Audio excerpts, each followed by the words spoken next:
Shalom Bapak Ibu dan saudara-saudara yang dikasihi Tuhan Yesus Kristus. Kembali pada pagi hari ini, Senin tanggal 8 Juni 2020.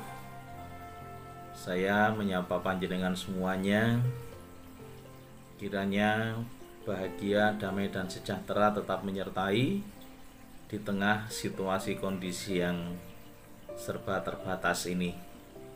Mari pada pagi hari ini bersama kita akan merenungkan kebenaran firman Tuhan yang diambil dari kitab 1 Tawarik pasal yang ke-21 ayat yang ke-1 sampai dengan 6. Demikian bunyi kebenaran firman Tuhan. Iblis bangkit melawan orang Israel dan ia membujuk Daud untuk menghitung orang Israel. Lalu berkatalah Daud kepada Yoab dan kepada pemuka rakyat, "Pergilah, hitunglah orang Israel dari Berseba sampai Dan, dan bawalah hasilnya kepadaku supaya aku tahu jumlah mereka." Lalu berkatalah Yoab, "Kiranya Tuhan menambahi rakyatnya 100 kali lipat pada yang ada sekarang. Ya Tuanku Raja, bukankah mereka sekalian hamba-hamba Tuanku?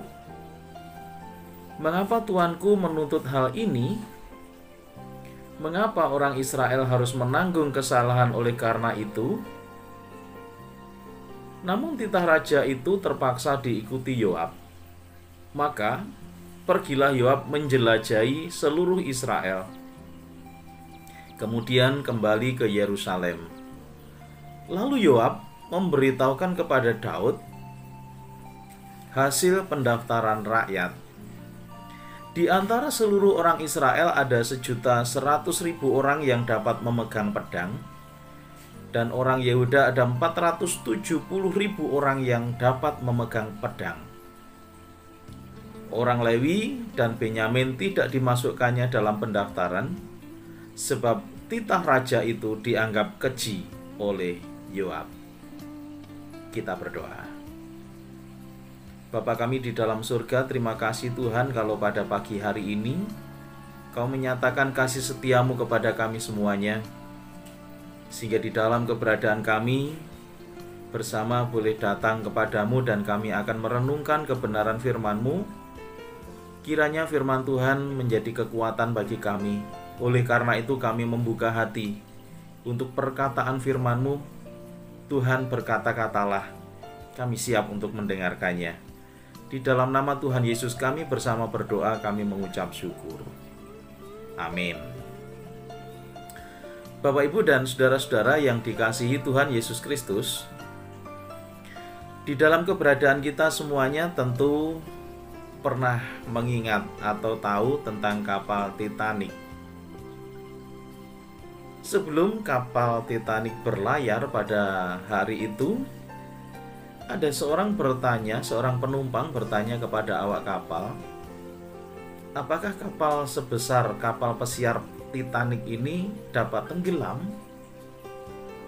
Tetapi awak kapal itu menjawab, tidak mungkin, karena ini adalah keberhasilan di bidang perkapalan di dunia modern pada zamannya. Dikatakan sekali lagi, Titanic tidak mungkin tenggelam. Tetapi fakta yang ada, Bapak, Ibu, dan saudara-saudara, menjelang jam 12 malam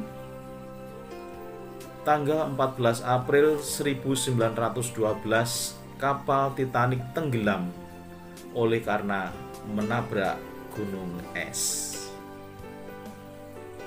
Keberadaan ini boleh menggambarkan kehidupan kita, orang-orang Kristen, yang kalau kita lihat di dalam gambaran apa yang bisa terjadi dalam kehidupan Raja Daud, Bapak, Ibu, Saudara, kesombongan dan kebanggaan diri yang berlebihan seringkali menjadi celah bagi iblis untuk menjatuhkan orang-orang percaya. Dan hal itu terjadi dalam kehidupan Daud. Di saat dia ingin mengetahui seberapa luas dan seberapa hebat kekuasaan yang dimilikinya, Menghitung kekuatan berdasarkan motif kebanggaan diri itulah kesalahan Daud di dalam peristiwa yang terjadi dalam petikan firman Tuhan yang kita baca pada pagi hari ini. Dengan tajam firman Allah mengatakan bahwa apa yang tersirat di dalam pribadi Daud itu selaras segaris dengan kesombongan. Dan kesombongan tidak berasal dari Allah, tetapi berasal dari iblis. Oleh karena itu, Bapak, Ibu, dan saudara-saudara sekalian, kesalahan Daud sangatlah besar. Terlebih karena sebelumnya kalau kita baca di dalam bagian firman Tuhan tadi, Yoab sudah memperingatkan Daud, sudah memberikan teguran kepada Daud. Tetapi Daud bergeming dan tetap melaksanakan niatnya. Saudaraku yang dikasihi Tuhan, akibat dosa Daud begitu besar, di mana dampak buruk dialami oleh orang-orang Israel, di mana banyak sekali orang-orang Israel mati oleh karena penyakit sampar. Saudara-saudara bisa membacanya di dalam ayat yang ke-14.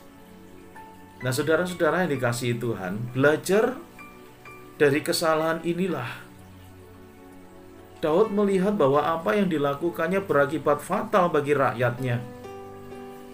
Dan satu-satunya cara untuk menghentikan murka Allah yaitu melalui pertobatan dan mengakui kesalahannya.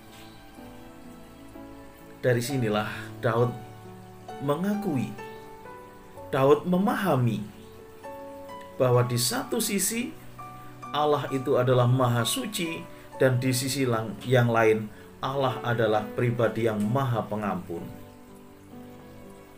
Tanpa mencari kesalahan, Bapak, Ibu, dan saudara-saudara, Daud segera mengakui dosanya di hadapan Allah.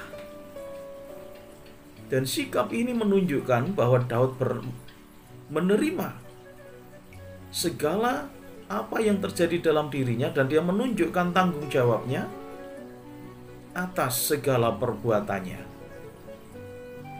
Dan yang kita ketahui bahwa Allah tidak pernah berubah. Di dalam kasih dan anugerahnya, Allah menunjukkan kasih-Nya kepada Daud. Allah mengampuni Daud, walaupun Daud masih harus menghadapi konsekuensi kehidupannya. Mari pada pagi hari ini, Bapak, Ibu, dan saudara-saudara, kita bersama-sama menyadari bahwa kita semuanya umat manusia, kita orang percaya, kita ini rentan jatuh dalam dosa, khususnya di dalam dosa kesombongan.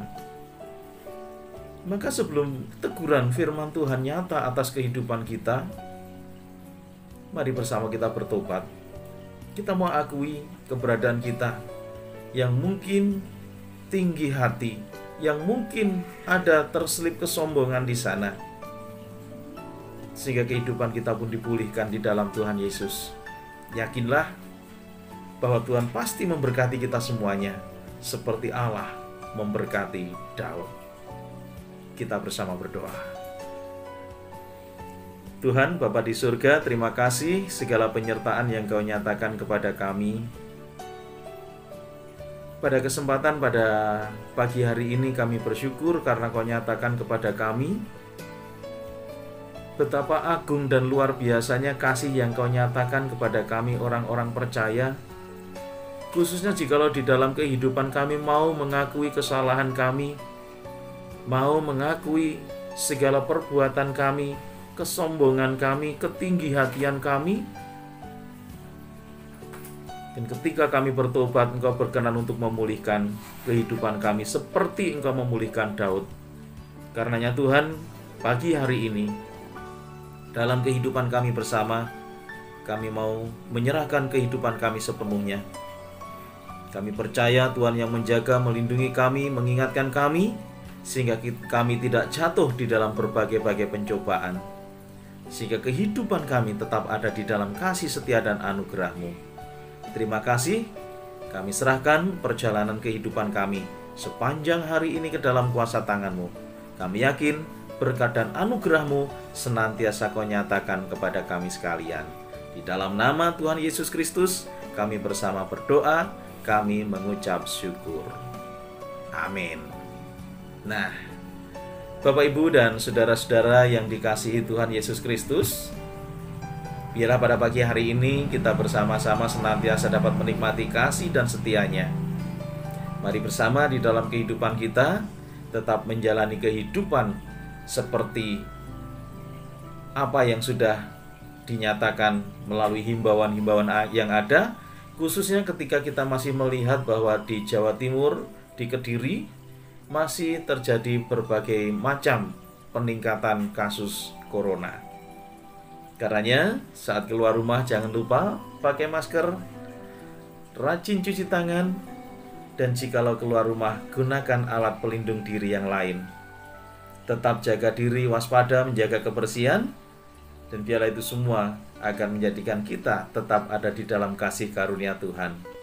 Mari bersama kita terus menjalani kehidupan dengan penuh sukacita. Dan akhirnya saya sampaikan selamat beraktivitas. Salam sehat. Tuhan Yesus memberkati kita sekalian. Shalom.